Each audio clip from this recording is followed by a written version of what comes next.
Hello, welcome to a brand new episode of Look Forward. I'm your host, Jay. I'm here with my co-host, Brad. We were talking earlier today how, because so like Trump did the national like prayer breakfast gimmick that he does, and it's awesome when he does this, and this goes back to his first term as well, because he basically treats it like it's a breakfast with faith leaders. It's specifically supposed to be like a non-political event. You have leaders on both the Democratic and Republican side that are there. But yet, ever since his first term, he's treated it basically just like a campaign event where he just says whatever the fuck like he wants to. And now it's turbocharged because of all the dementia you see. So some of the shit that he was saying, it was like just so wildly out of pocket. And it's so, as an atheist, it's so satisfying for me to watch the evangelical Christians in that room. And I can only imagine having to just like do this dance in their head to be like, fuck, man, like, God, he's making us look fucking terrible, but we need him because of whatever fucking dumb bullshit. But well, it just goes to show you that they will literally support someone, and I don't even mean this as religious people, I mean just the religious right. They will literally support someone who is completely antithetical to their entire belief system if they can get something out of that person. Like the Republicans, not just support him, but like talk about him as if he is ordained by the Lord that they pray to. Yeah. Because it doesn't hand chosen. It doesn't mean anything to them. Like there was, I forget who it was. I think it was the comedian Jordan Jensen. I don't know if you know who she is. She's very funny. And she was like, I don't believe anybody who's religious actually believes it except for the fundamentalists. Because like they're so far gone. Like, yeah, those people believe the shit. Everyone else is like, I can pick and choose the parts I like. Like they just, because it's not real to them. Like not the hardcore. Like if you thought you were going to burn in hell for the things that you did, you truly believe that, how could you saddle up to this guy? Like you couldn't possibly believe it. It makes like no I sense. said, they treat the Bible like it's Picasso. Like, oh, like no, like it's not. You're not supposed to take it literally. Like it's interpretive. Like you just you take the phrases and shape them into whatever you want them to be. So. I think it's more of a Burger King situation. It's like I'll have pickles on this one, I'll have mustard on this one. I'm gonna have it my way. It's like that's not really how it works.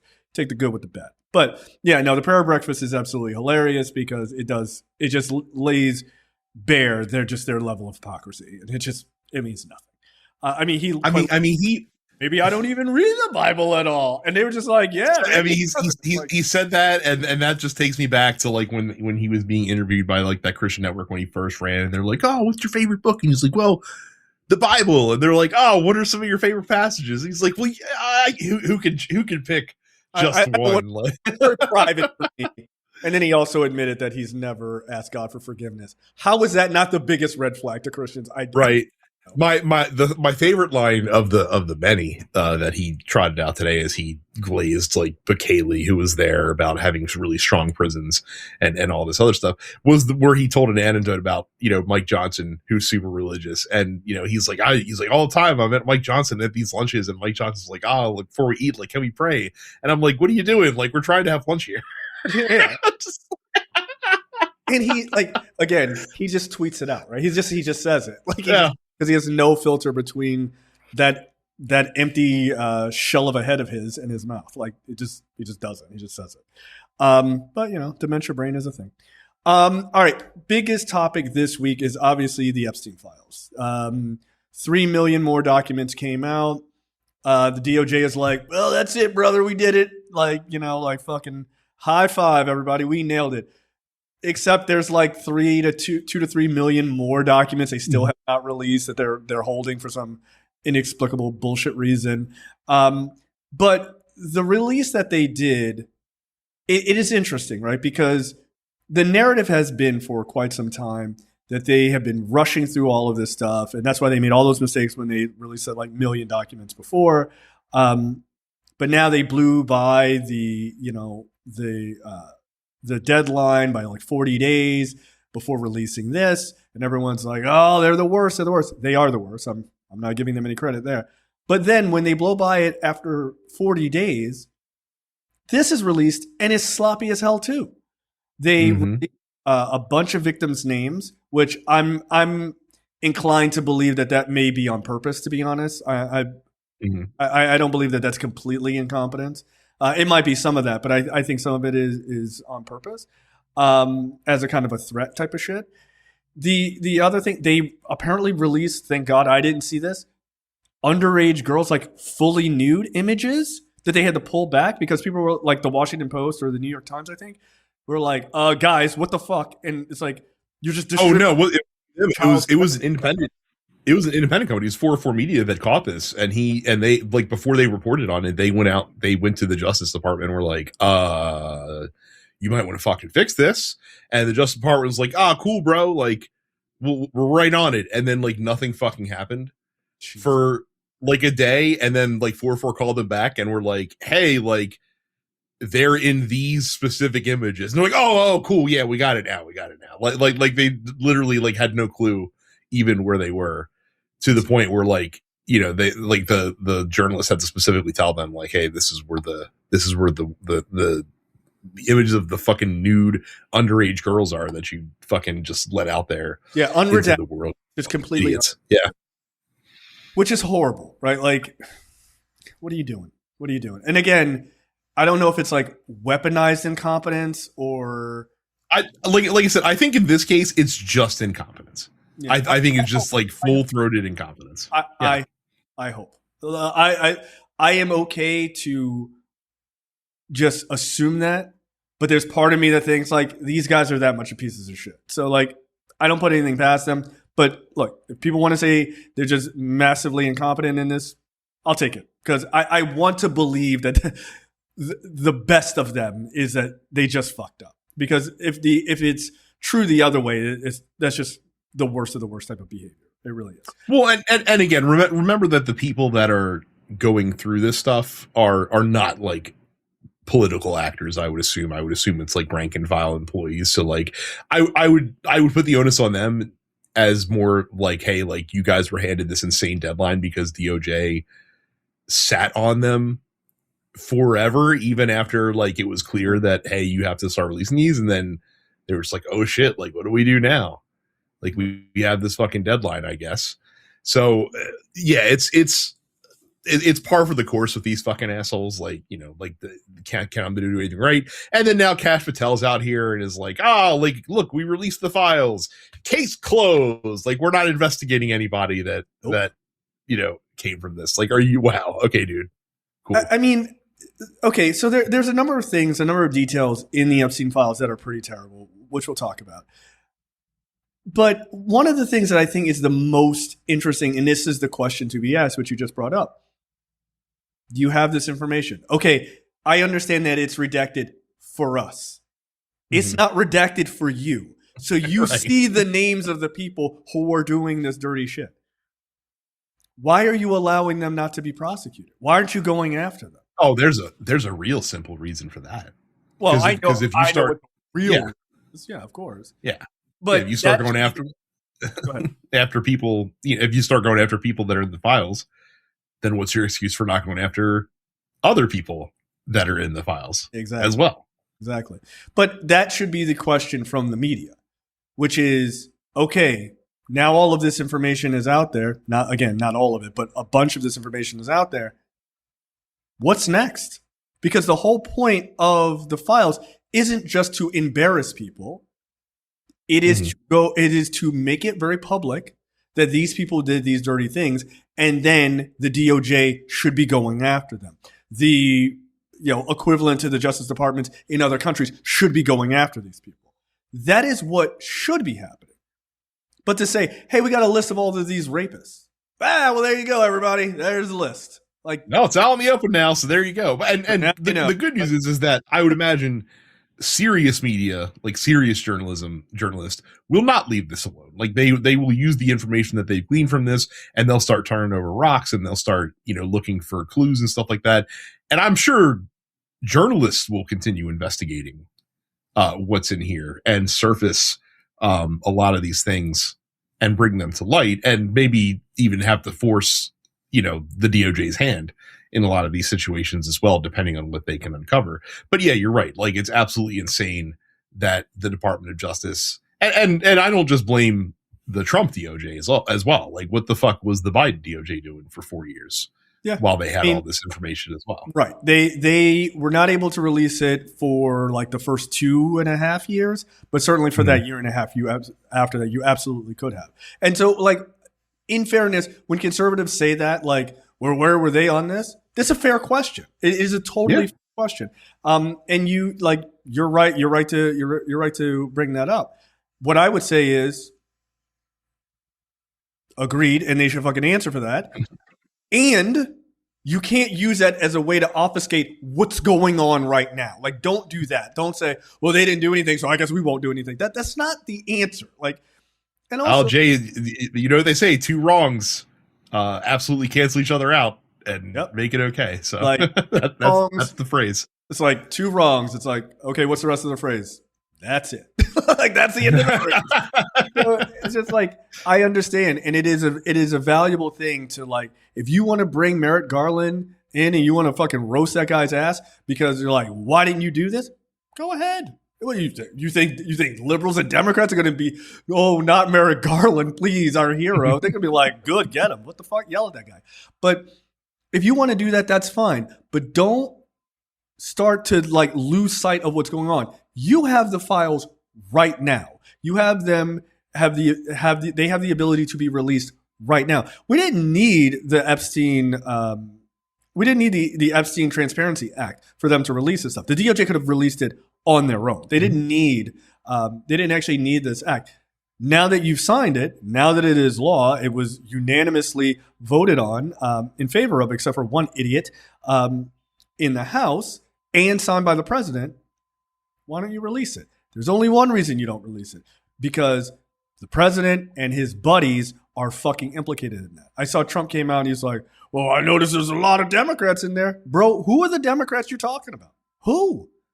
Bill and also, you're probably right. Again, like as we've seen especially with this latest release, is that people across multiple industries and that are high ranking, that are wealthy, that are, have seats close to power, are implicated. Well, not implicated, that's the wrong word, are mentioned at least, and are brought up and have a lot of correspondence with Jeffrey Epstein in these dialogues, including after he had already pled guilty to being a fucking pedophile. Right. So like that did not fucking stop people.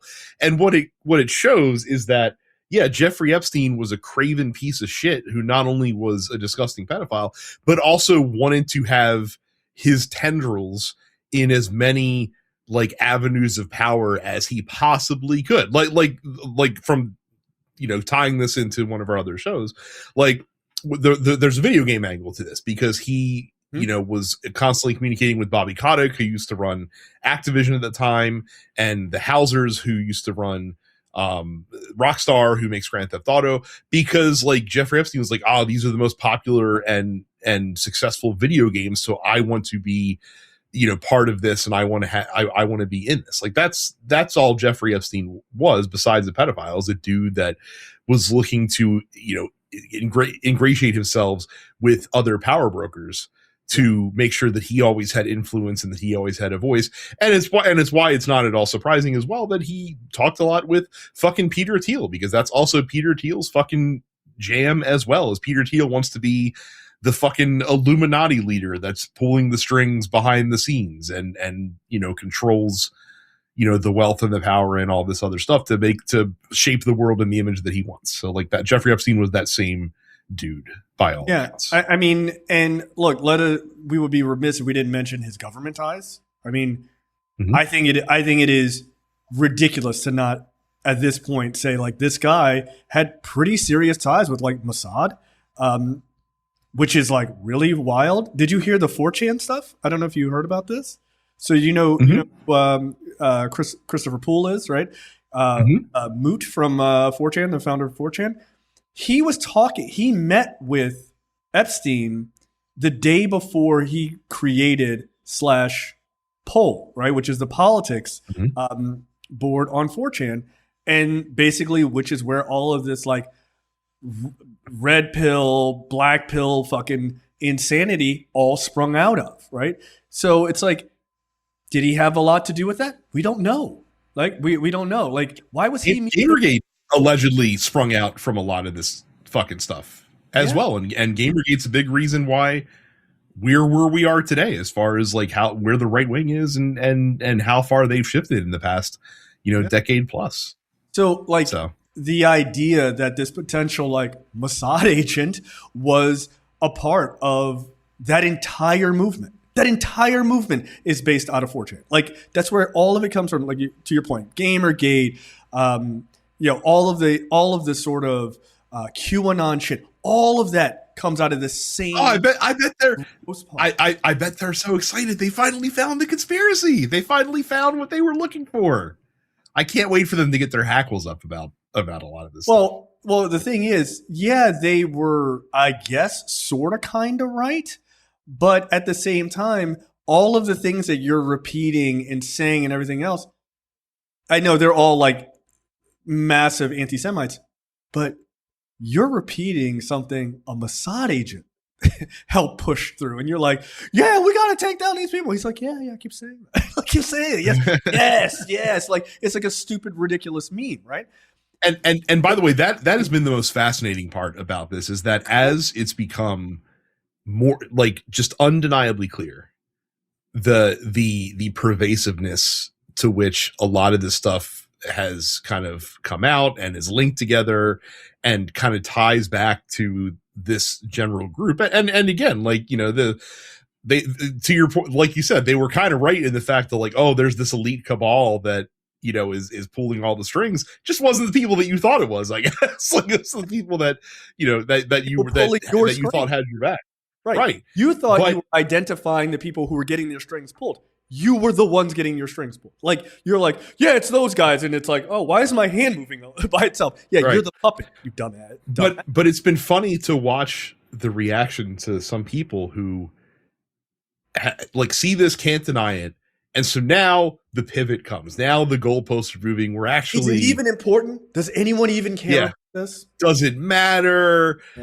What was Jeffrey Epstein aside from the whole underage girls thing, was he really that bad of a guy actually? I think that we're and you're even seeing some reporters like there's this really weird fucking I think it was in the Times, an article from 4 of their opinion columnists that were like, we're all in the Epstein files, and I'm like, this is a real weird thing to go I am Spartacus on, but sure, yes, you've identified the problem, good job. Yeah. And look, that actually brings to a good point. That is part of the problem. Dumping all of these things out there with no context is dangerous. Like, people are like making points and like making videos and being like, yeah, this is in the Epstein files. Well, there's like 3 million documents. So people are like, okay, I guess that's in there. And so people just make shit up. They're lying. They are taking those like reports that have come in, like from the random tip line, and being like, this definitively happened. Jay-Z and Pusha T are in the Epstein files, and it's like Pusha T was like 16 when this came out. Like, it doesn't make any sense. Right? So, like, you have to be leery about those kind of things, like those reports. Not that they couldn't possibly be real, but they're completely unsubstantiated in their current form when you see them in those documents. There's no context of like, this was followed up and like, we determined that this was bullshit or whatever. Like, people just it's like they're calling into a hotline and being like, I saw Jeffrey Epstein and Mrs. Krabappel in the closet and they had a baby and the baby looked at me. It's like, okay, well, what the fuck, man? Like, that's not credible information. That's a Simpsons cut, by the way. Yes. So like, you have to be careful about that. But there is also the aspects of the Epstein files that are very real, that are emails between him and other people. Those are the things that you should be really focused on, because those are from that guy. Now, is he a reliable narrator? Fuck no. Okay. You also have to take hell no. This guy, I mean, he's a pedophile. How much truth telling is he doing on an average day, right? But there are conversations he's having with other people back and forth. That's the real shit, right? That's the real stuff. I mean, he had conversations with Peter Attia, who is he's like in the wellness space. I know who he is. I used to listen to his podcast and stuff like that. And he's like Peter Attia is saying some like wild shit, man. He's like, oh yeah, well, what's the statement? pardon my French in this context. He was like, yeah, basically like eating pussy is carb free. I'm like, don't do that. Like, don't. Why are you writing it down? Why are you typing it out? That's crazy in an email. Oh my god. So like, and it's so funny because it's so funny because Barry Weiss just hired him to her cabal of they kept him on air contributors. Oh, they are keeping him. They're keeping him because that's interesting because the higher ups were like, get this guy the fuck out of here, and she was the one that was like, fucking holding the last I heard is that they're keeping him, which that's so funny. I mean, here's the thing. Who's surprised? Like, who's surprised? I honestly, I would be more shocked if she was like, okay, this might be a bridge too far. No. Guess what? Barry Weiss's wife also in the Epstein files. Oh, is she? Oh, that's awesome. Yeah. Oh, good. Yeah, fantastic. So yeah, I mean, there's a lot of shit. I mean, to be honest, like Bill Gates is in it, like pretty definitively that he like contracted an STI or STD from some of these Russian hookers that they had been hooking up with, because apparently using a condom is like not cool. What? Like, dude, like you're having sex with hookers. Wear a condom. What are you, out of your mind? There's no accounting for intelligence, really. But apparently he contracted an STI, then gave it to his wife, Melinda Gates, and then he's emailing back and forth with Epstein like, hey, is there a medicine that I can get or an antibiotic that I can get? I can slip it into her drink or her food so it cures her so she never knows. Classy fucking move, bro. Jesus Christ.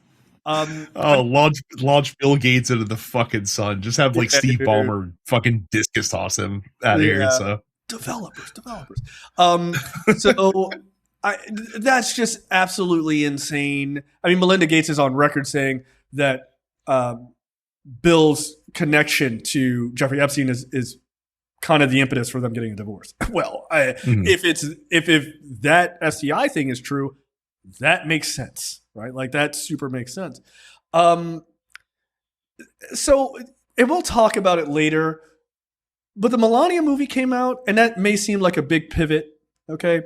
But it's not in this conversation. So we'll talk about how bad Melania's movie is and everything else. But the director of the Melania movie, Brett Ratner, obviously known for making that piece of shit movie and the Rush Hour movies, he was also in the Epstein files, face as plain as fucking day. Now, I'm going to play for you a clip of him being interviewed on Piers Morgan. And Brad, you've not seen this clip. And I would hazard a guess many people have not seen this clip. And I want you to tell me, do you think that Brett Ratner is lying in this clip? It might be hard to tell. So here's the clip, and you tell me. I cannot wait to hear your opinion. As you know, the picture came out of you with Jeffrey Epstein with two apparently young women in it. What is your response to that picture? And what is your response to the wider scandal of the Epstein files?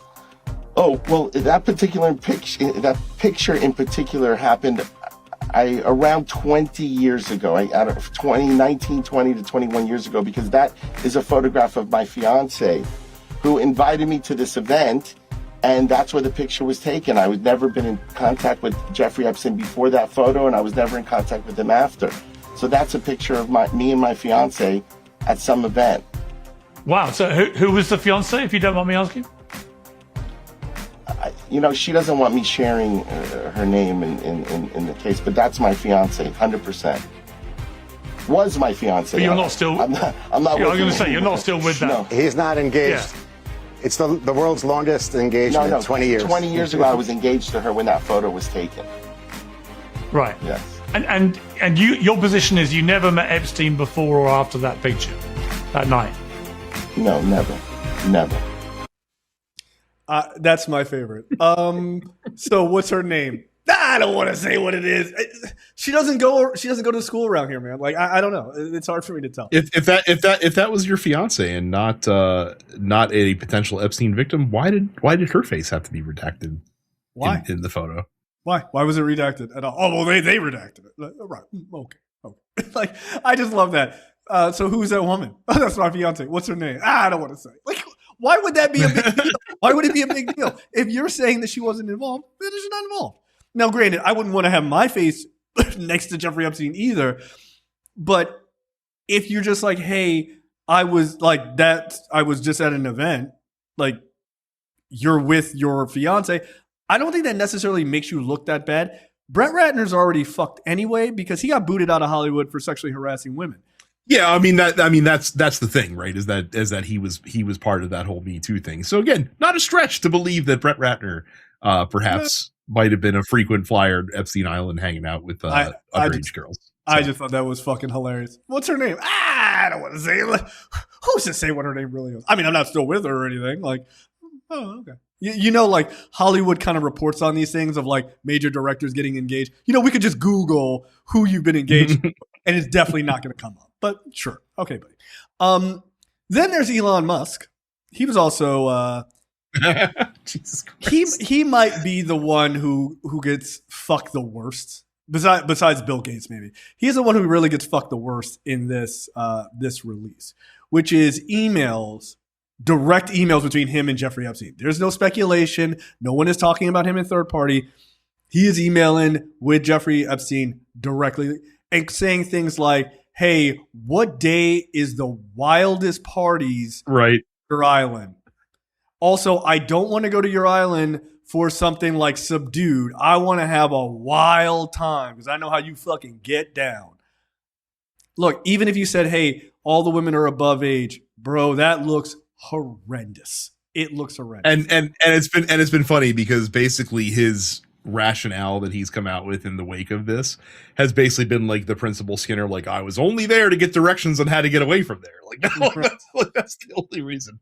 Also hilariously funny is that even the fucking rich pedophiles are just like, this dude is way too late for us. Like we don't want to fucking hang out with him. Like, oh, what day is he coming? Wednesday? Yeah, I'll be there on Thursday. Get the fuck out of here. That guy sucks. Yeah, I mean, suddenly he was like, oh, these files don't matter and blah, blah, blah, blah. It's like, that's convenient. It's convenient that it doesn't matter. And then, of course, there's Donald Trump, who is mentioned, I believe, 5,800 times or something like that. I mean, these are more the Trump files than they are the Epstein files, to be honest. So someone pointed out that he is referenced in the Epstein files more than God is referenced in the Bible, which is really fucking funny to me. So he is the God of the Epstein files, as it were. I mean, look, most of it is people talking about him because he doesn't do email because I don't think he knows how to use a computer, to be honest. Which I guess is a bonus for him because if you're just emailing straight up, you're going to look crazy. Like there's no buying it. But there's certainly comments about him with Virginia Giuffre, like that one picture, that like very famous picture of Virginia Giuffre with Elaine Maxwell and Elon Musk, where people said that was a fake photo. It was done by AI. It's in the documents. It's not a fake photo. It's very real. So all that bullshit of like, oh, they never met this, it's not true. And what she said before she, unfortunately committed suicide was like, yeah, these guys were very much guilty of doing all of the things that you think they did, right? Like, so she is, unfortunately, she's passed away, but she is vindicated. And the stuff that she was saying was real. I don't understand how at any point people are still defending this. Like, I just don't understand it. And again, like the aside from not the park, like the fucking depravity of the situation aside, because that should be the most important thing. But what I also hope people understand is that for the longest time, what a lot of progressive have been telling you is 100% correct. And this lays it bare for everyone to see. And that is that it's a big club and you ain't in it. It is like very, very many of the problems that we face, like not only in the US, but in the world societally, can really be boiled down to this very small group of people wield an undue amount of power and influence and have way too much control over all of the rest of our lives. And if you truly want to move forward as a people and as a society, the way that you do that is by lessening the amount of sway and the amount of hold and power that group has. Doesn't matter if they're right leaning, doesn't matter if they're left leaning, they're fucking wealthy. Those are the people that you need to fucking take down a couple pegs. And there's lots of different fucking ways to do that. The first of which, and the easiest of which, the one that everyone can get along with, is tax the fucking living piss out of them. And the second one is make sure you investigate them for the fucking crimes that they're doing all the time. And I would swap those, but sure. Sure. You know, it's like, you know, it's kind of like 6 on one hand, half a dozen on the other. But that's true because if they go to jail, then it makes it a lot easier to take the money. So who are you going to hire? You phone calls. Not in pedo jail. You'll get a phone call. Get out of here. You don't get a lawyer. So yeah, I do want to know when someone is going to ask them, cool, you have the names, none of it's redacted for you. Why are you not going after these pedophiles? Why are you not going after them? They're trafficking young girls. They're trafficking grown women, whoever. Go after them. Why are you not? Everywhere else, someone in the U.S. is actually making real efforts to like go after these people. Britain is going after their former ambassador to the U.S., Mendelsohn. He's mentioned in the files like pretty explicitly, and they were just like immediate investigation into this guy. Like they're not fucking around, and they shouldn't fuck around. Someone did make an interesting point that I saw online is that there are a lot of people who have been exposed in these files who are powerful enough and influential enough to have gained audience with Epstein and have a relationship with him, but not so much that they can live above the fray. Like there's a lot of people like who are facing consequences for this kind of stuff. And it's very possible that some of those people might get a little embittered at being like, why am I the only one? This is exactly where I wanted to end. This is exactly that's eating shit on this stuff. Like, why is it me that has to fucking, you know, take the slings and arrows, but all these other guys that I know a lot of stuff about get to fucking cruise above? That's not right.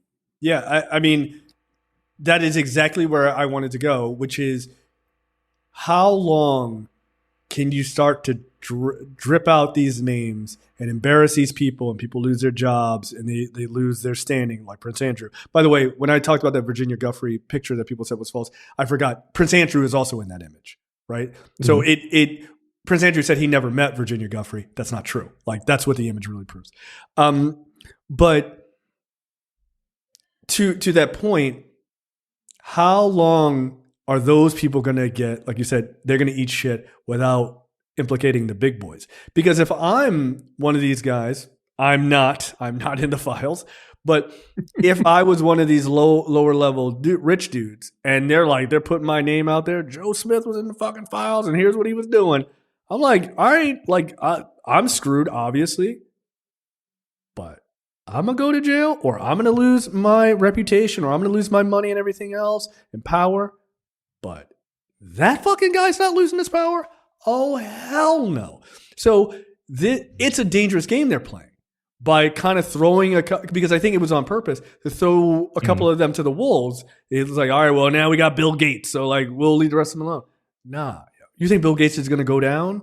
I mean, I don't think Bill Gates will go down anyway, but you think someone like Bill Gates or Brett Ratner is just willing to have their life destroyed and then they're just going to let you ride? Like, there's no honor amongst thieves. Are you insane?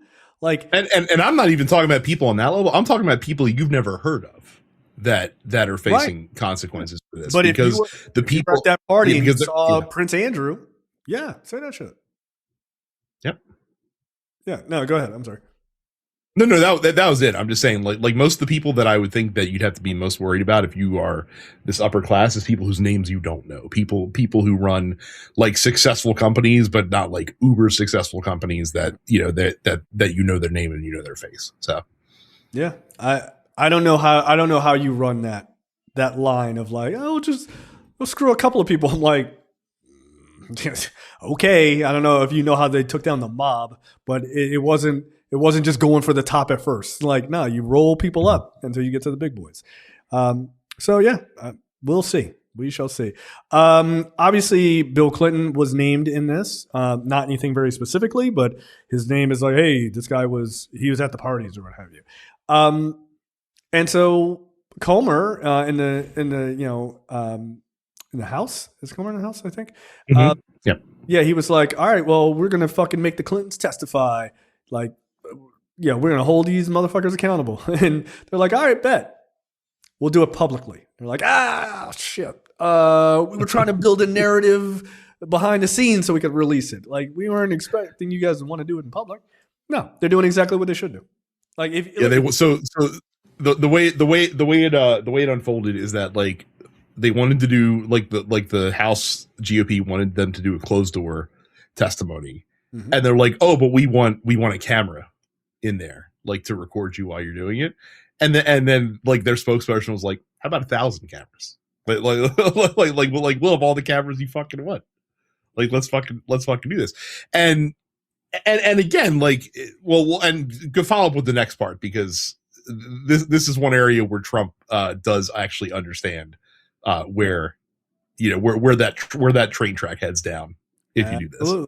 So immediately after Hillary Clinton came out, was like, well, let me read the Hillary Clinton quote because it's pretty fucking good. For 6 months, we engaged Republicans on the Oversight Committee in good faith. We told them what we know under oath. They ignored all of it. They moved the goalposts and turned accountability into an exercise of distraction. So let's stop playing games. So let's stop the games. If you want this fight, Representative James Comer, let's have it in public. You love to talk about transparency. There's nothing more transparent than a public hearing. Cameras on. We will be there. Hillary Clinton said all this. Disaster, because immediately Trump is interviewed and he says he's, quote, bothered by the House Oversight investigation into Bill Clinton's ties to Jeffrey Epstein. He added, quote, I like his behavior towards me. I thought he got me. He understood me. See, I like Bill Clinton. I still like Bill Clinton. Now, for all of you guys who are big-time MAGA supporters, you hate Democrats, you hate the Clintons, you hate Hillary Clinton, all this other stuff, you love Donald Trump, ask yourself why in this moment, of all the moments, he would be like, but I like Bill Clinton. And you could say, oh, well, maybe he was lying about hating Bill Clinton. I think it's a little bit more sinister than that. I think he is deathly afraid that Bill Clinton will go up there and say some shit and get questioned on some shit, and then it'll get on those cameras and you can't pull it back. As I wrote to someone today, never underestimate Bill Clinton's charisma and social pull. I don't give a fuck that dude is 150 fucking years old. He still has social pull. You can hate Bill Clinton. I'm not a massive fan of Bill Clinton by any means. You can hate his economic moves. You can hate all the stuff he did in his administration. You can hate the Monica Lewinsky thing. You can hate all of it. But the one thing you cannot deny is that when that dude gets up there and speaks, people fucking listen. He has an ability to draw people in. The last thing you want is Bill Clinton testifying for 8 hours on TV in prime time, talking about something salacious. Bro, he old. What does he have to lose? He can torch his legacy and yours and never think twice about it. Oh, well, yeah, I was there. It's not only that though.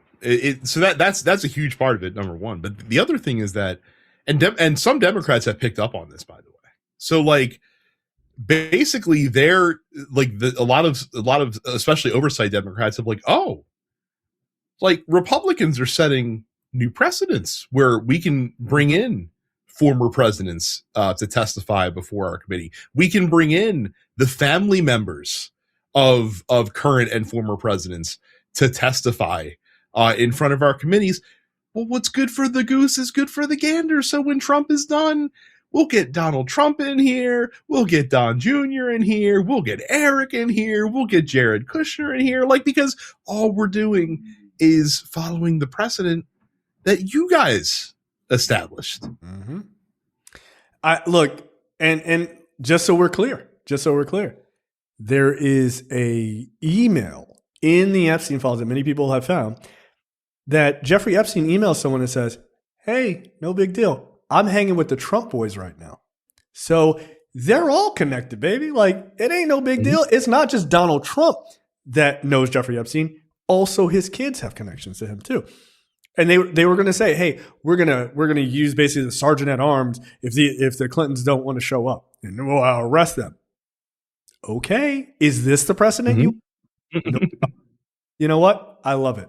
Frankly, I think they should go. Like, just fucking have them bring them in. If I was a Clinton, come on in, just so you can set the fucking precedent, so that when you are out of power, make no mistake, we're hauling your asses in there. Oh, you don't want to come? No problem. We'll come get you. We'll give you a ride. Don't worry about it. Yeah. And again, you might not even have to wait until 2029. Like, you might get some of this stuff in 2027. Oh, like you know what? We have some questions about Trump coin. Trump says you guys manage it. Come talk to us, because we got some questions about who's buying Trump coin and when and how does that tie back? Oh, it's Go ahead and and remember, you rang this bell. Like you were the one that did this in the first place by going after Hunter Biden for no reason other than to get at Joe Biden, by investigating Joe Biden, by bringing in the Clintons here, by continuing to say you want to investigate Obama for something, yet you still brought nothing, because what the fuck are you going to investigate Barack Obama for? Okay, yeah. I guess. I mean, I saw some conservative video. It was like, Barack Obama's mentioned in the Epstein files. Like, did you read the context? It's because he was president and people were just talking about him. Like, right. It's like, hey, Barack's coming over tonight. Like, that was not in it at all. Like, come on, guys. Like, do like an ounce of due diligence, but they don't ever. Because the truth is, like, kind of lame, right? It's irrelevant. So yeah, that was pretty hilarious. Let's see. All right, so let's end there on the Epstein stuff, and let's move into news you need. Democrat wins in a deeply red Senate seat in Texas. I'm trying to see. I forgot to link this. Wins. This is not good for Republicans. Yeah. Not at all. Not at all. And by the way, it wasn't like, when you say he won, like, it wasn't like he squeaked out a small victory over the Republican incumbent. Like, no, he beat her by like 9 points. No, it was 14. Oh, it was more than that. 14. No, it was like 14 points. You're right. It like as I heard people tell it, like, had this election been competitive and the Republican candidate still won, Republicans would be freaking out.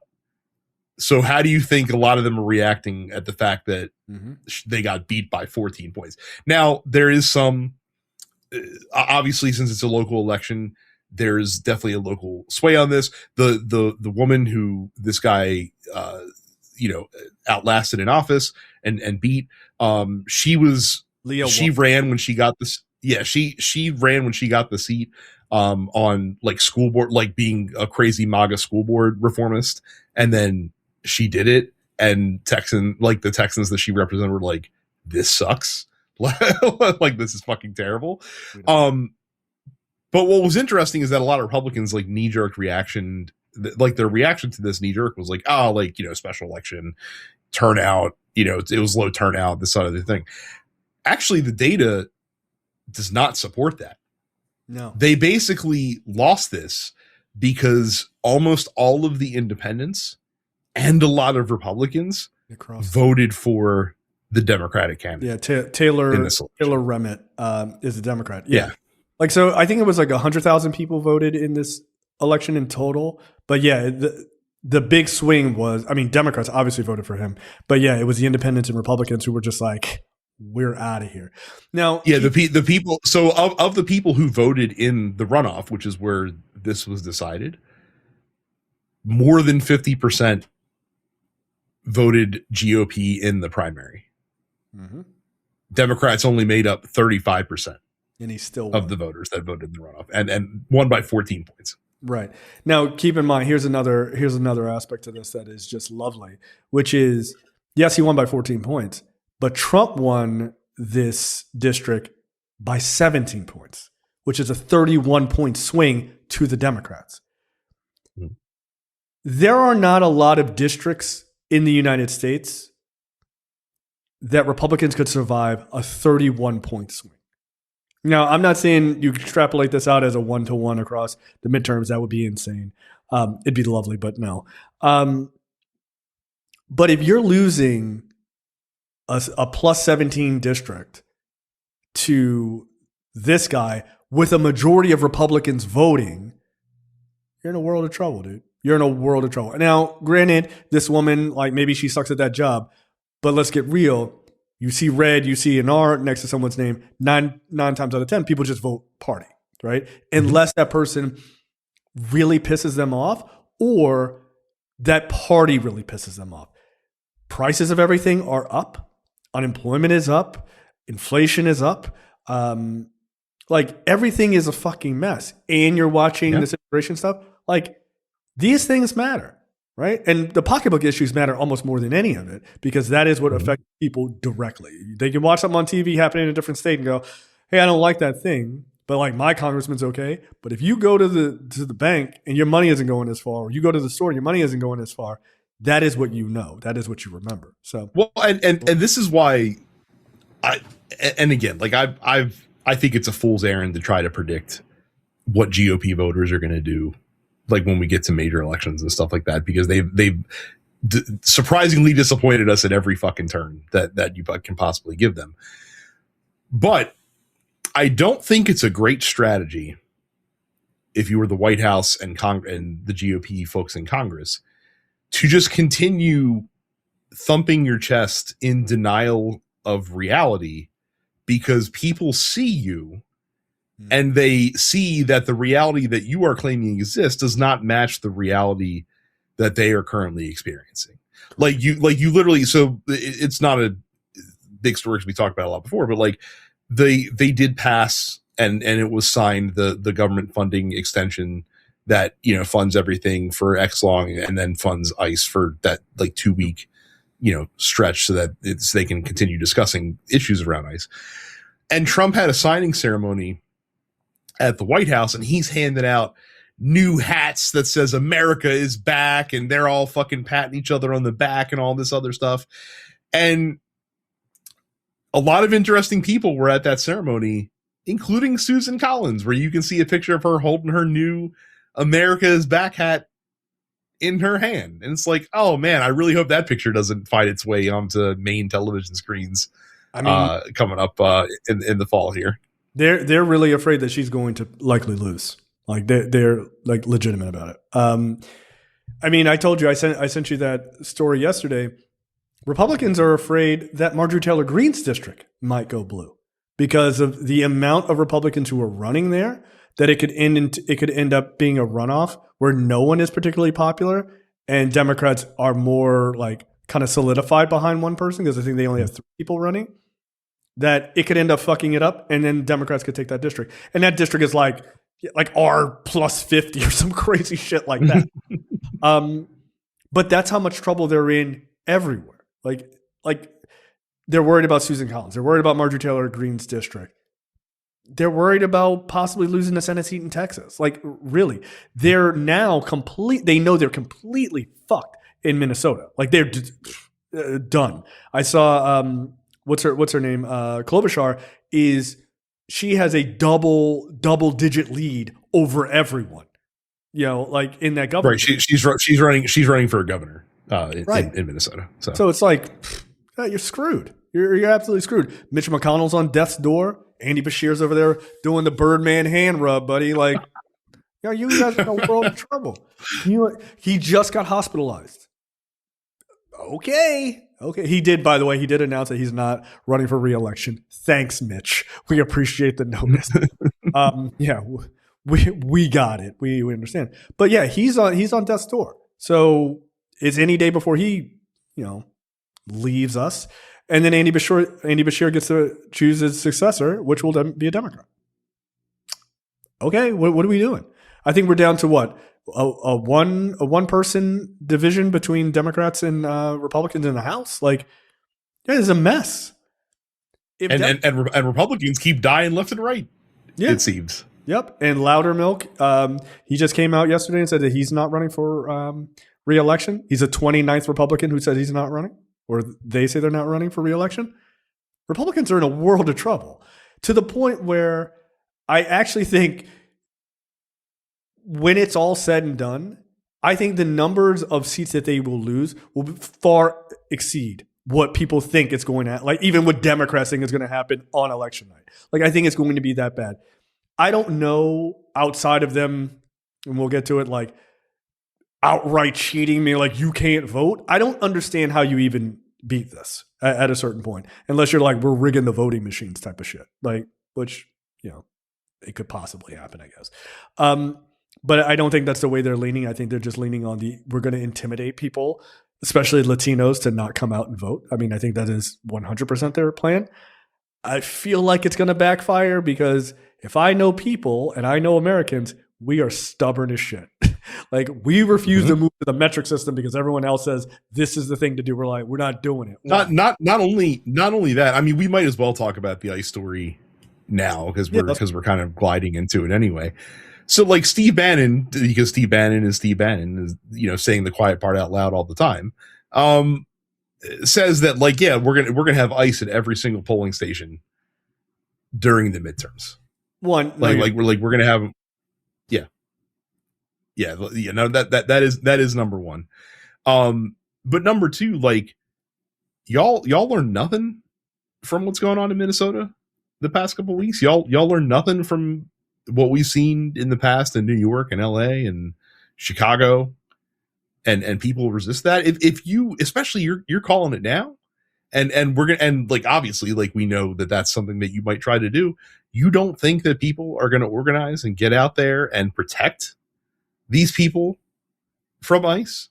You don't think that especially in blue states that Democrats don't have time to put in place like a vote, if the state doesn't already have it, a vote by mail law and be able to execute that in advance of the general election? You don't think that that's something that can happen where it's just like, hey, like, don't even worry about coming out to the polling place. We got you. You don't even have to request the ballot. We'll send it to you like Colorado does it.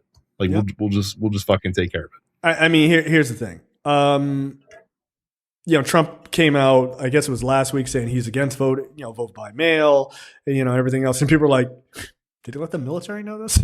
Like, this should be illegal. Okay. Like, he's been saying it for fucking ever.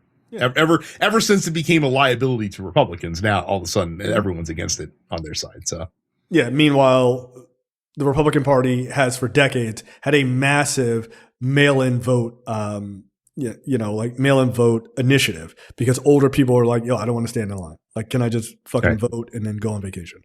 Which, by the way, I think is totally okay. I think every state, you should be able to vote by mail. They should just send you the ballot, period. Like, or look, you could say you kind of request it or whatever. I don't even give a shit, but I think it should be 50 states. I don't even think it should be a question. I think that the idea that some states can and can't is bullshit. I think it's complete bullshit. You get to charge how you do elections. You shouldn't be in charge of how I get my ballot. I think that's fucking nonsense. I think it's utter nonsense. But there are 22,000 ICE agents. Mm-hmm. There are slightly less than 100,000 polling places. Are you going to send one ICE agent to each place? By the way, hey buddy, you're missing a big swath of other polling places. Well, I mean, you're not going to send them everywhere. You don't need to send them to reliably red areas. You might. Well, I mean, yeah, if things go the way they're going. But no, we know the areas that are going to be hyper targeted. They're going to be hyper targeted with heavily Latino populated areas. They're going to be hyper targeted. Yeah, I don't even know if they're worried about black folks unless they're from Somalia. Like those are the black folks that because they already know that you lost those. How will they know? They did. Look, speak into this microphone. We need to check your accent. All right, you can go. You can go. Right. Yeah, I mean, here's the thing. It is an intimidation tactic, if nothing else. This is them just saying, "Hey, we'll be outside of these Latin areas, or heavily, immigrant areas, or first generation, areas and stuff like that." Okay, man. Like, I'm just gonna go ahead and walk by you and just vote anyway. Like, I'll probably fucking flip you off. Yeah, while I'm at it. So yeah, do that on your way out. Like, get your vote in and be like, fuck you on your way out, so they don't stop you from voting on some like bullshit, right? But just flip them on the way out. Like, that should be a t-shirt. Flip them off on your way out. Like, vote, flip them off, fuck ICE. Like, there you go. There's your t-shirt. So But I just think this idea of we're going to surround every place, to stop the cheating. What cheating? We're going to make sure illegal immigrants aren't voting. You have shown that does not happen.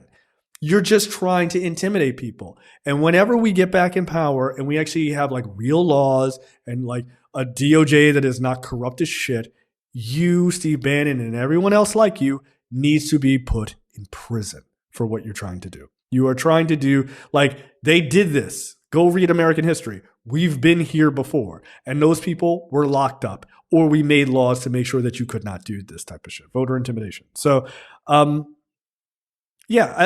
if they have people at the polling places, I wouldn't be surprised. But I think a lot of it is just going to be, we're going to just say that shit, and then hopefully you won't come out, and then we'll win. But I thought you guys already won the Latin vote. Why are y'all scared? What are you scared for, right? You gerrymandered all of these districts, like in Texas, to like pull all these Latin folks together, and then you brought in a bunch of conservatives into that same district, and so now all of you are going to overpower any other liberals and other minorities there. Oh no, but what happened? You started locking up a bunch of Latin folks, and now they're pissed, and now they're voting for Democrats, and now you've done what people are referring to as a dummy mander, because now you've taken your district and you've pushed in a bunch of Democrats into areas that they wouldn't have normally won. Congratulations. So they're saying now that of the 5 districts that Republicans are gerrymandering as like solidly red districts in Texas through this bullshit they just pulled up, that likely 3 of them will go to Democrats because of this reason. Best of luck. And the Supreme Court was like, hey, California, your maps are good. And Virginia just came out and said they want a 10-1 map. Good. Oops. Good. I love it. So just that California map is wild, by the way, compared to the old one. Hey, but what? They asked you love to see it. On it. Yeah. And, the Senate in the Maryland legislature, the head of the Senate is like, I don't know if I want to do it. And the House members are like, fucking do it. Stop being a pussy and let's go. This guy's like, well, I think maybe we should. Yeah, get this guy the fuck out of there. Look, you fight fire with fire. You don't tie your hands. Again, that as we've been saying this for years. It's the only way that you will get them to back down on this is by hurting them with the same weapon. So that's it. And once it becomes that they have huge states that they cannot win in, that they used to win in before, they're going to be like, all right, we need to stop doing this. This is getting a little ridiculous. We agree. We've agreed for 20 fucking years. Now, can you please not? Now let's bring in, Wall-E, the robot, to draw up these districts in the normal way. Let's bring in a bunch of fucking nerds who all they want to do is look at data and fucking maps. Yeah, and just make it even, and then just run your races. And if you win, you win. If you lose, you lose. That's it.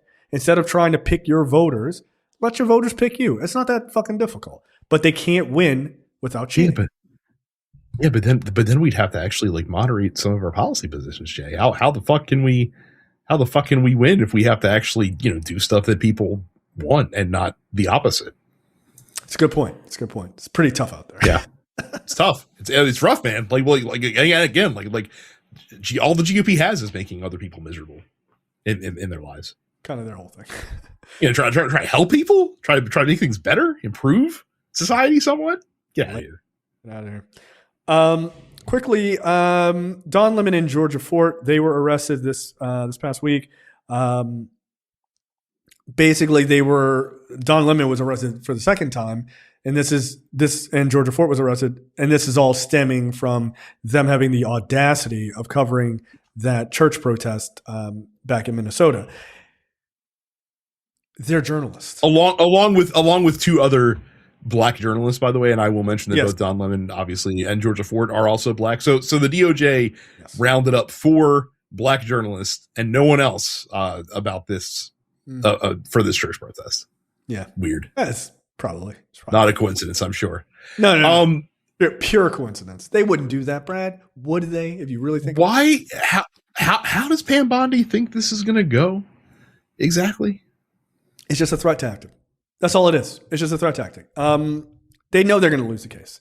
They are not concerned about it. I mean, the magistrate judge threw out the Don Lemon one at first. He was like, no. And then they kicked it up to the federal level. And the federal judge was like, let's sign off on this bullshit. Get the hell out of here. This is just a scare tactic.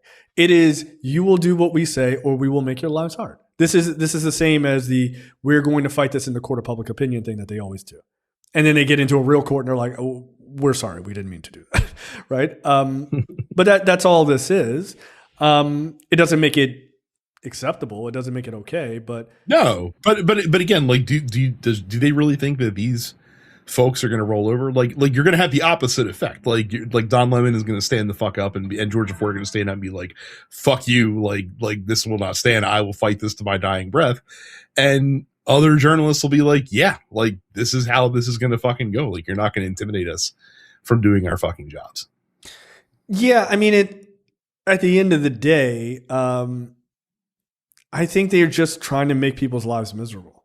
I honestly think that. Like, will there come a time, that those guys would like try to lock these guys up for real and like really try to go after them? Sure. But I think at this point, it's just trying to be like, hey, Don, stay away. Like, don't come out here and fucking report. We don't like the cut of your jib. You're from CNN previously. So, we're not pleased with you. But to your point, you're just raising their profile. They're not going to back down. Dude, getting arrested by a tyrannical government and then getting off is like, is that like, it's like the Walter Cronkite Award and then that. Like, I mean, Don Lemon is an independent person at this point. I think Georgia Ford is as well. Like, you're arresting them and you're just being like, hey, have you never heard of Don Lemon? Well, here you go, everyone. Here's Don Lemon. And so his numbers, his profile and Georgia Ford's profile, they all get raised. And then they just get louder and louder and louder. It's because everyone working in the Trump administration is an idiot. And so they don't realize that you're seeding your own destruction. If you're giving people in the fourth estate more and more power, like it's like sort of transactionally, or not transactionally, but like sort of because you're buffooning your way into giving them more power. When you do that and they push back and then you push back even further, it stops working. Like, you know what I mean? Like, you're just like, we're going to get Don Lemon. And people are like, yeah, you do that anyway. Go Don Lemon. Like, and to your point, like the media is just going to get behind him. They're not going to run. They're not going to cower. Well, and I gotta be honest, like, in fairness to the Trump administration, they probably think they can get away with this because all they have in the White House press corps apparently are not real reporters who actually have backbone, because these guys will get fucking shit and pissed on by the press secretary and by the president, and their response is, thank you, sir, may I have another? So you saw the Caitlin Collins thing at the White House the other day, where like she was trying to ask him questions about the Epstein thing, and he literally cuts her off and be like, why don't you ever smile? Like, you should really smile more. Like I'm just like, yo, dog, come the fuck on. And then to the rest of the press corps, like do you guys like have zero dignity? Like forget, I mean, I understand that it's not happening to you, but like, y'all don't have your colleagues back. Y'all just gonna pretend like this is normal, and same for her as well. Like if I'm sorry, that were me, like my reaction to like him saying that would be like, what the fuck? Like excuse me? Like, how about, like, you know what, I'll smile more at your impeachment trial. Like, get the fuck out of here. Yeah, I mean, it's just, I mean, they're just misogynistic nonsense. Like, it just is. Like, come on, man. Like, she's a serious journalist. Smile more. I'm sorry, she's not a Fox News blondie who is there to just like stroke your balls. Like, she's there to ask real questions. Like, and maybe that's the problem, is he's used to just having someone just stroke his ego and other things. So he's just not used to, like, I mean, he hates women. I mean, it's obvious. He has no respect for women at all. And so he certainly does not like the idea of a woman questioning him. So it's just weird and gross. Next up, Tulsi Gabbard goes after Puerto Rico in what I am deeming the big Venezuela how do you do. So a team working with President Trump's spy chief, Tulsi Gabbard, last spring led an investigation into Puerto Rico's voting machines, said Gabbard's office and 3 sources familiar with the previously unreported events. The source said that the goal was to work with the FBI to investigate claims that Venezuela had hacked voting machines in Puerto Rico, but added the probe did not produce any clear evidence of Venezuelan interference in the U.S. territory's elections. Gabbard's office, in a statement to Reuters, confirmed the May investigation, but denied a link to Venezuela. Here's the thing. I think all of this voting machine shit that she's involved with in Georgia, I think they are going to try and play this shit as if Maduro is the guy who was the mastermind behind all of this and helped cheat the 2020 election. I think that's what they're going for, which is insane, but it's the type of insanity that I think that they could push over to their constituents and they would eat it up. I think that's exactly what this is. I'd be more concerned if this wasn't an obvious fucking Keystone Cops situation, though. Like, again, like you're having the least competent person very not, very front and center, not being very, like she's supposed to be the director of national intelligence. And she can't, and like she keeps like getting photographed, like she got photographed at the fucking Georgia raid and now this shit as well. And again, like, as the article points out, like her team even said, like, yeah, there's no evidence of fraud here. Yeah, her team. Yeah, so we'll see. We'll see how well that does. But I think that's what they're going to try to pull. And do I think it's nonsense? Yeah, I think it's absolute nonsense. As some people have rightfully pointed out, Puerto Rico doesn't vote for president. So it's like, it's kind of a stupid place to start. Like, yeah, they didn't vote for Trump. Like, they didn't vote for Kamala Harris either, or Joe Biden, or they're looking at. Yes.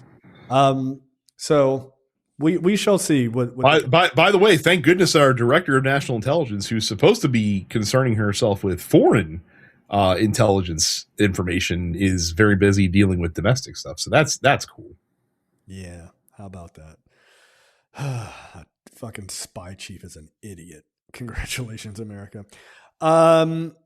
Next up, Melania attains biggest critic audience disparity in Rotten Tomatoes history. Between the critics and the rabble that goes and sees these movies. So the regular folks who saw this movie, and I put regular in quotes, they gave it a 99%, nearly perfect, which is insane. And then critics gave it a 5%, which feels about right. Right. So the only people voting, like doing user reviews, are just Republican sycophants, because like normal people are not going to see this film. Yeah, because they're like, well, these 99% are from people with verified ticket purchases. Yeah, because the only type of person who would buy a ticket for this is a fucking sycophant. Like, why? Why would you go to this? And it's interesting. Like, I was going to say my absolute favorite reaction I saw this is The Guardian posted a review of the movie, and they gave it 1 star. And then they had to edit the review later and said, like, hey, like, we fucked up. Actually, there's a correction that we need to make. Originally, the review was published as being given a 1-star score. The reviewer actually intended to give it 0 stars. So I saw that. Like, God damn. I know, far worse than you could imagine. What's wild is the Jordan Klepper from The Daily Show. He had a segment on it where he went to the premiere that was at the Kennedy Center, and he was talking to the people there. I have never seen people more, and he goes to those rallies all the time, and those people are like dumb as shit. But I have never seen something that was such a blatant, like, I don't get the moment I'm in sort of situation than the Melania thing. Because it's like all of these like rich, snooty, mostly white people. There were no black people there. There was like one Asian dude. These rich, snooty white people, and they're like, yes, I'm wearing Dolce & Gabbana. This is like Melania approved, like wearing fur coats and shit like that. And I'm like, if this was the French Revolution, they would have dragged you out of Kennedy Center. Yeah, I'm about to say someone should really take a fucking history lesson on what happened to the bourgeoisie. Yeah, like in 18th century France. Off. And it was just like, you don't realize that you're watching a propaganda film? Like, it's super weird to me. You know what? I think you are giving it too much credit by calling it propaganda. It's just a bribe. Like, that's all the fucking movie is. It's just a bribe. Two things can be true at the same time. It is just a bribe that they literally had to do the bare minimum to execute on to make it look like not a bribe. Except even in doing so, they're just like, all right, like, we're gonna pay you $40 million. Also, Melania gets to pocket like 27 million of that 40 fucking million that we paid for the rights to the shit. I'm like, it's just a bribe, man. It's just a bribe. They paid. That's all it is. Amazon paid $40 million for that. Jeff Bezos paid $40 million for that, and did $35 million of marketing for that movie, and it made $7 million, which is like a pretty good. But I mean, let's get real. The Blue Origin is the real return on investment here, because he needed the contracts through Department of Defense just recently with Pete Hegseth, and so it was like, no, I already paid my $40 million. Like, we're good. But the other aspect of this that is just funny to me is that when this came out and everyone's like, yeah, this movie's a piece of shit, who gives a fuck? I guess Michelle Obama had, like, someone did a movie about her or whatever, and it had like a 13,000% increase in views, like on Netflix, in response to the Melania thing. Like, yo, fuck Melania, we'll go watch the Michelle Obama one. It was like, okay, I'm not gonna watch either one of these, but like the Michelle Obama one wasn't released in theaters. Like, it was done like just like a Netflix thing, right? Like, proving that they didn't need to have like $40 million and like all this money exchanging hands. Also, I'm pretty sure it was done I know it was done after they were out of the White House. Like, it wasn't done while she was in it to like, look at her putting on jewelry and not saying anything because she barely speaks English. Isn't that amazing? Like, oh my God, Melania, she's incredible. Be best. It's like, that's not even a coherent sentence, but okay.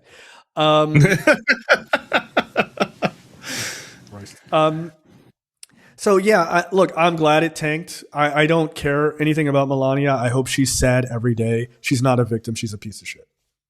So there you go. She's not glamorous. You can Google her kibbles and bits on the internet. Anyway, so like no, fuck her.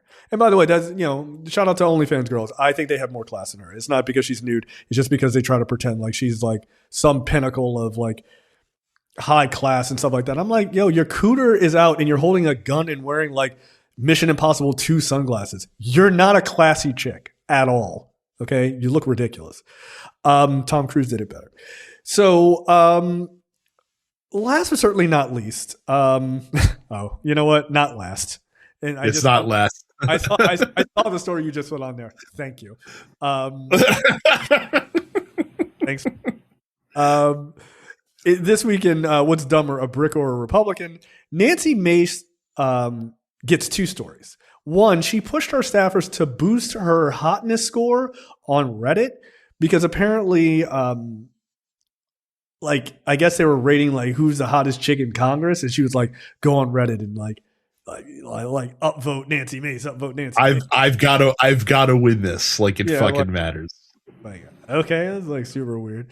Like, it's so funny. I did search Nancy Mace once on Reddit, and she does come up with like, it's like hot right-wing chicks or something is like the subreddit, and it's like a picture of Nancy Mace's like best rack in Congress. So I was like, what the fuck is this?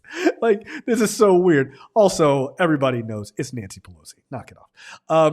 According to like a bunch of weird dudes, like, oh, there's Nancy Pelosi. Like, dude, calm down. The other story about Nancy Mace, and this is the one she was trying to get out ahead of, right? Because she came out, she was like, "You're going to be telling lies about me tomorrow." It's like, okay, so what did you don't believe him? Believe him, guys. So New York Magazine did a profile that published on Monday that featured several of former Nancy Mace employees who said that the politician sent staffers on late night trips to the liquor store during her first term in Congress. in response to this, she went on X and she did a video and she was like, look, she's physically incapable of drinking in excess. She says, quote, the press really should fact check before running lies. I have a lifelong genetic affliction which prevents me from consuming much alcohol. It's called hemochromatosis. Look it up. And then people have found all of these videos of her like doing shots and like videos being like, oh, you know, cracking beers open. And she's like, this is a lager. And all, like she drinks a lot, right? And I don't care that she drinks. I just think it's funny that she's like, yeah, I have hemochromatosis. I can't drink. Which reminded me of that Seinfeld thing. Like, I have uromycetitis poisoning. I have to pee in this parking lot. So pathetic. I will continue laughing at Nancy Mace, but I think it's really obvious that she has some serious fucking problems that she should probably 100% get fucking looked at. Like in all seriousness, like this is really sad behavior, and should probably be looked at as a cry for help. Of course, she won't do that. She will continue being who she is, the world's worst fucking pick-me that currently resides in Congress today. But Jesus Christ, like it's sad. It really is fucking sad. So yeah. And by the way, I searched on Reddit again for Nancy Mace. Yes, the first one that comes up is r/women of the right, and it's just focused on her boobs. And then the next one is Nancy Mace's nipples. Like, this is what you've reduced yourself to. Congrats. Mm-hmm. Yeah, she like I said, the Congress's worst pick me. That is literally her entire personality. Again, this is the same woman who dared to say something bad about Donald Trump when he was not president, or were slightly criticizing of him. He fucking lambasted her on social media, and then the next day she was literally outside of Trump Tower, like, look, Mr. Trump, I'm here. Like, I'm here just to show you that, like, I still support you. I'm just like, holy shit, you are such a fucking loser. He's a loser, and you are like a turbo loser by fucking kissing up to this dude. Like, holy shit. Please, Donald, let me under your shadow, please. If I could just be under your just be near you. If I could just be under that suit coat that's way too big for you, please. Can I just be? I'm just like, oh my god. I mean, I know you're a woman. Some fucking balls, man. Like, Jesus Christ. Or a spine, but maybe she lost her spine in that terrible hemochromatosis. I have uromycetitis poisoning. But then there's this one, Brad, and I'm gonna let you you run with this one. Yeah, so basically he had, like, Donald Trump did some, like, fucking, I don't know what it was for, like an HSS thing or something along those lines, right? In the Oval Office. And, you know, he was being his normal fucking Trump ass self and, like, trying to fucking tell Doug Burgum how hot his fucking wife was and shit like that. And all of a sudden, out of nowhere, Trump's handlers, like his staff, usher the press out of the Oval Office, like, incredibly quickly. Mm-hmm. And then people started like, well, that's weird. Why did that happen?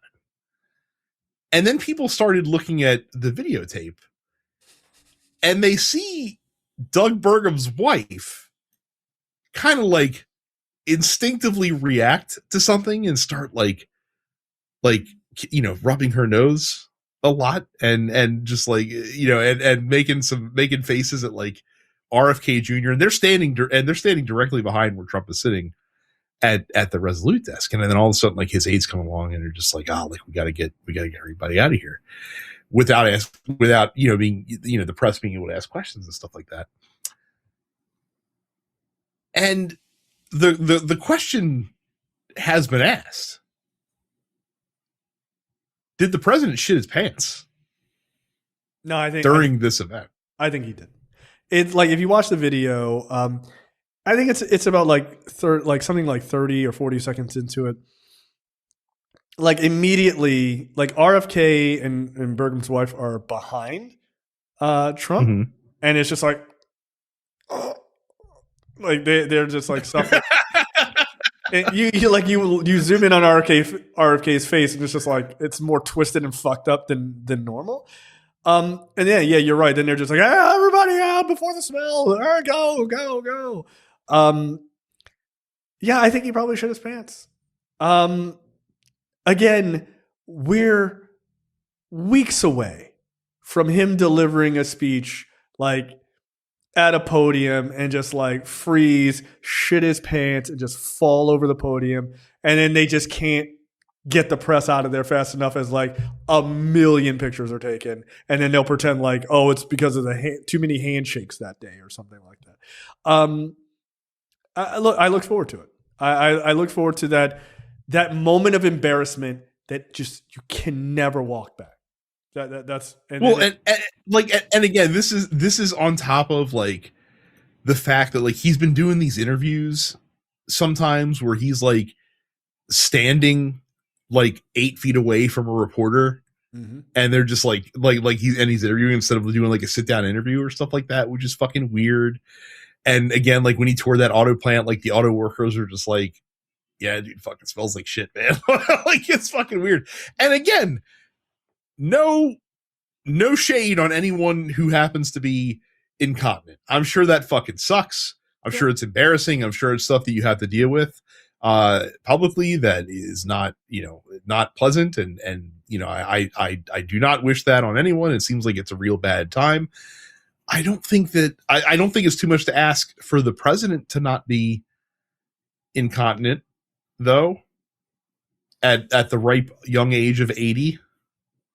I mean, I actually do think I think it is a lot to ask in his case. But I shouldn't laugh, not because I feel like I'm offending him. I do not care about that at all. I would tell him to his face.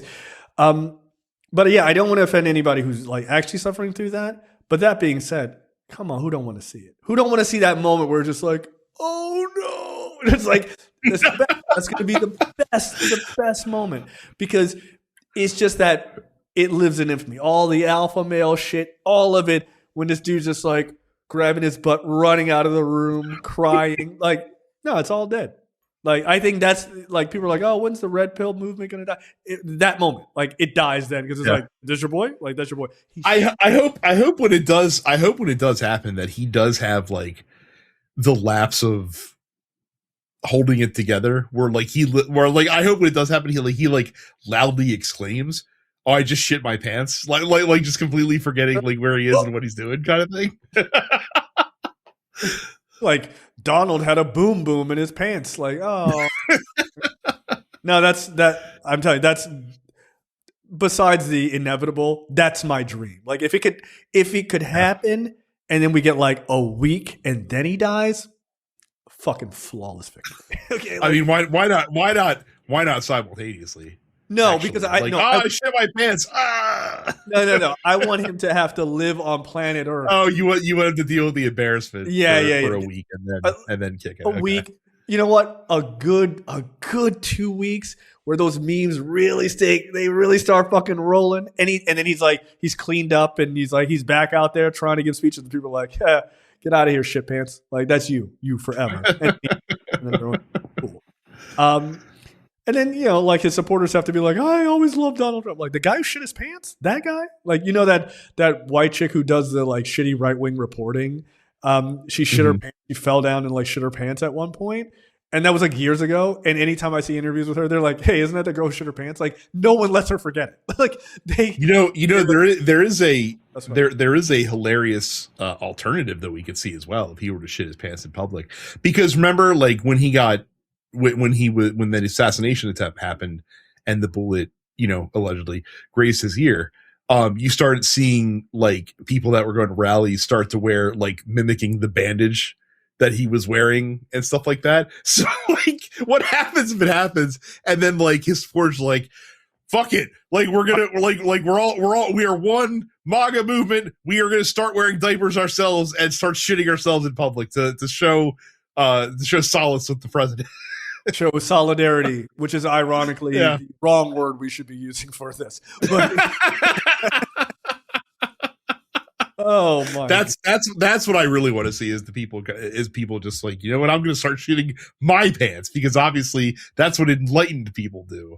Yeah. They shit themselves. Like if shitting my pants is cool, consider me Miles Davis. Yeah, no, I think it's coming, and yeah, that video is hilarious. The as you said to me offline, you were like, we have to do our Zapruder was it Zapruder film right. like analysis of it. But it's just funny. It's like whatever you want to say about Joe Biden, like that guy wasn't shitting his pants during. Yeah, that dude was fucking going on bike rides, being like, "Hey Jack, what's going on?" Like just fucking chilling, doing his thing. Yeah, can Donald? And he was older on a bike. You want to take that risk, bouncing up and down? Could Donald Trump ever ride a bike? That's a very good question. He would tell you, "Well, I was almost an Olympic athlete, and like in the cycling, or like, yeah, okay." And that's my fiance. I don't want to say her name. Yeah, we got it. These are all lies. So yeah, I think it's hilarious. I think it's hilarious, and I think it's very likely that is exactly what happened. So, yuck. All right. Any other breaking news before we get out of here? I don't think so. No, I will say that the dementia president couldn't identify the word ocean in an interview that got posted today as well. That was fun because he was talking about because I think he was sitting down with NBC and they were asking him about the Renee Good and the Alex Preddy killings, and he's like, I don't understand why. He literally said both of them were no angels. Literally said those words, like she was no angel, he was no angel, this, that, or the other thing, and he's like, I think it's it's unfair. Like we have 10,000 people are there, and only 2 people died, and like he started the interviewer started to press him on that. And then he started to, and he's like, and we've been doing all this other stuff. Like we've been doing all the stuff in the water. Like we've been doing the water. And the dude's like, water? What are you talking about? He's like, the boats in the water. Like he's talking about like the fact they're murdering fucking, supposed narco traffickers. Right. But it's just like, you mean in the ocean? Is that what you fucking meant? Also weird tangent to go off of. Like we're talking about like, fucking your federal goons murdering innocent people in Minneapolis, and you're just like, yeah, but we've been doing so good murdering people on the water too. I'm just like, Grandpa, go to bed. What are you doing? He's a nutcase.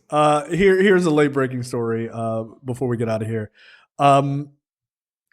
Trump promises Chuck Schumer funding for the New York Tunnel project if Penn Station and Dulles Airport are renamed after him. No.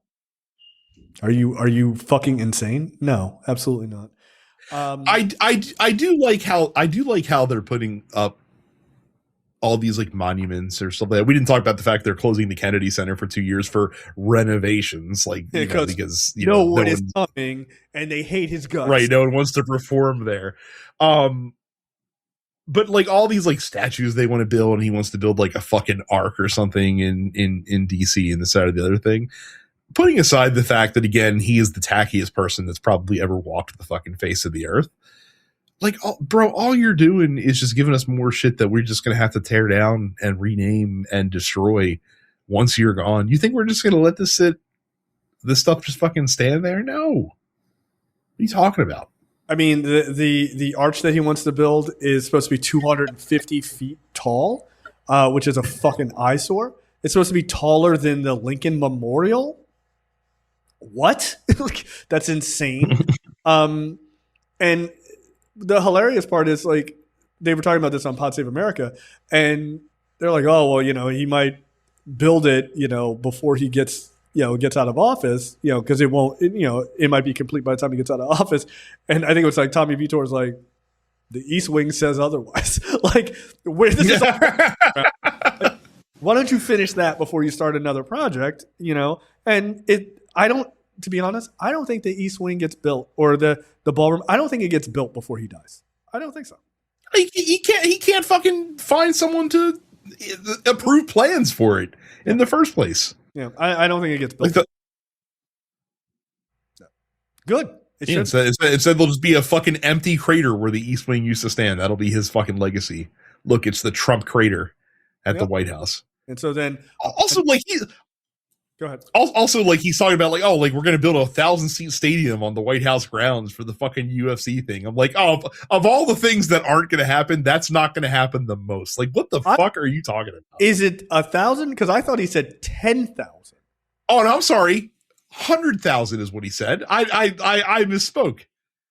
Yeah. So basically, he's like, yeah, like, we're going to fucking build a stadium the same size as that can seat as many people as, like, Michigan's college football stadium.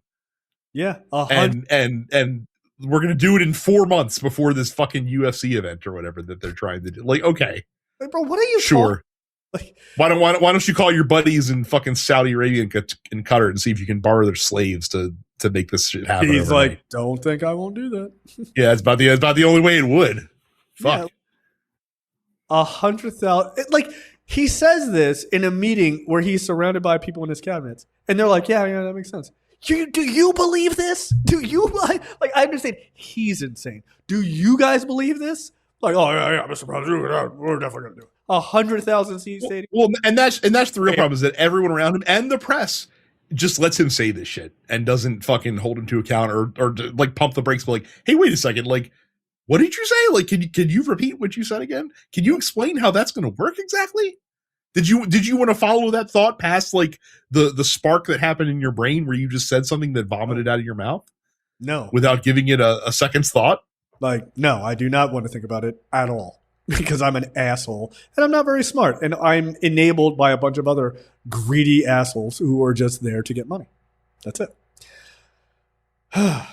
Okay, that is it for this episode. I am off to a mini vacation for a couple of days, so I'm pretty excited about that. I am not going to read the news. I'm lying. I'm definitely going to read the news. Wish I could turn it off. All right, that is it for us. We will see you guys next week for another episode. See ya. Okay, that's the end of the free portion for this week's episode of Look Forward. Make sure you go to lookforwardshow.com/premium. Sign up for premium content. It's only $5 a month or $50 for the full year.